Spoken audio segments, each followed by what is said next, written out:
Hello everyone and welcome to the first official episode of Cook All of the Things! Basically in this series I'm going to be teaching people how to make Chinese food, and some of them, including today, some of these dishes I don't really know how to make. I'm learning and cooking them for the first time, so it's kind of an experiment.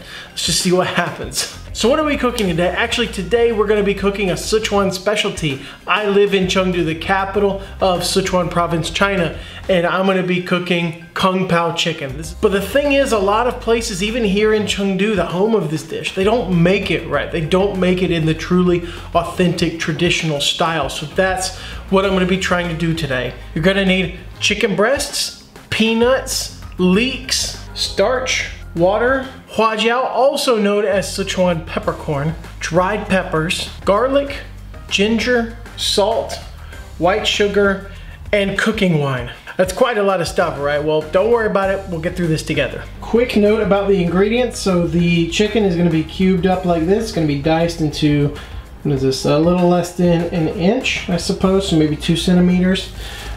Same with the leeks here.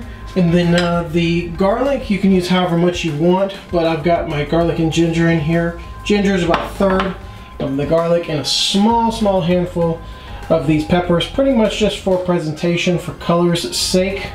And I think we're about good. You can wash your peanuts. If they're dirty or whatever, you can remove the skin or keep the skin on. Both are fine. Another quick note, soak your peanuts for about 20 minutes and then remove the skin. I did not do this, but I think you should. Then when it comes time to fry them up and all that, it's much easier to figure out if they're done or not. First thing you're gonna do to get this dish started is to mix 2 tablespoons of water, 2 tablespoons of starch, and then about 1 tablespoon of soy sauce. And you'll get this nice kind of coffee colored mixture right here.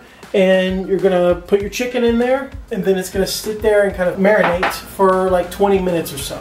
Now while you've got this marinating right here, we're going to move on and make another bowl right here. And what this bowl is going to be the kind of seasoning that you ultimately kind of mix everything in. This is kind of the base of the dish itself. You're going to need a tablespoon of sugar, a teaspoon of salt, a teaspoon of soy sauce, a teaspoon cooking wine. It's just cooking liquor, actually, it's not wine. And then you're gonna have starch water, so a tablespoon of water, a tablespoon of starch. And all of that mixes together into this right here, and then this will be the eventual base of your dish. This is the flavor base. Once your chicken's marinating and you've got the other bowl done, everything's done, so you can start frying your peanuts. So there we go. Oh, well, it's not quite as hot as that. Oh, there it goes. All right. So you're gonna fry your peanuts basically until the color changes, till it gets a little more golden, but not you don't want them to get totally done. You're gonna want to get it on medium heat and fry them for just a couple of minutes till they start to, change their color. Then take them out, and the next step begins. Yeah, my phone just went off, so that means the chicken's been sitting for about 20 minutes, it's been marinating, so it means it's actually the perfect time to go ahead and put this in here. See the oil start to smoke, and we're just gonna fry it up until the chicken gets done, or pretty close to done. And then, all right, that's good. This is the exciting part. There we go. Ow! All right, yeah, we're just gonna fry this up till it's done. Now it's on pretty high, so it shouldn't take more than a minute or so to get done. And we'll move on to the next step. So I'm taking out quite a bit of the oil, maybe like half, something like that, or a little more, because we're gonna put in that seasoning base that I told you about earlier. Then the magic begins. Yes. All right. Here's some of them. Alright, so this is going in here. Yes. Alright, then you can just add everything else. Just add everything else. Alright? Add it all in there. Add it all in there. Everything. Okay. Alright. If it starts to seem like there's not enough sauce in there, then you can probably add a little more oil, which is probably what I'm going to do, because it looks like there's just not enough oil to keep this dish going, okay? Thing is, we don't fry this. Oh, you smell it? You smell it? Oh man, it smells fantastic. Okay. You know what? Don't drain the oil. Don't drain the oil. That was a bad idea. You see, now it's starting to look like Kung Pao Chicken. That looks pretty good. Oh, that tastes great. I just licked my fingers. That tastes really great. Because I'm worried about the chicken being too done kind of before everything else is done.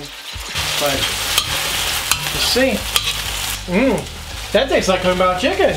Yummy. Okay.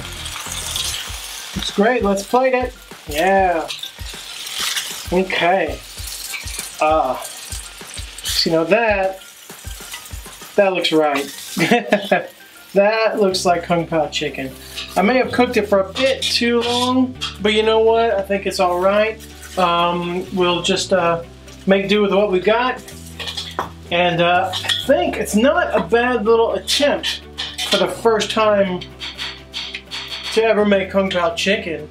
So just take a look. I mean, that looks all right. It's not horrible.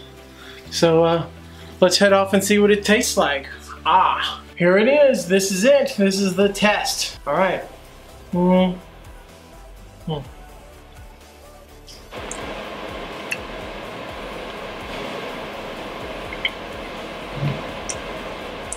That's pretty good. That's pretty good.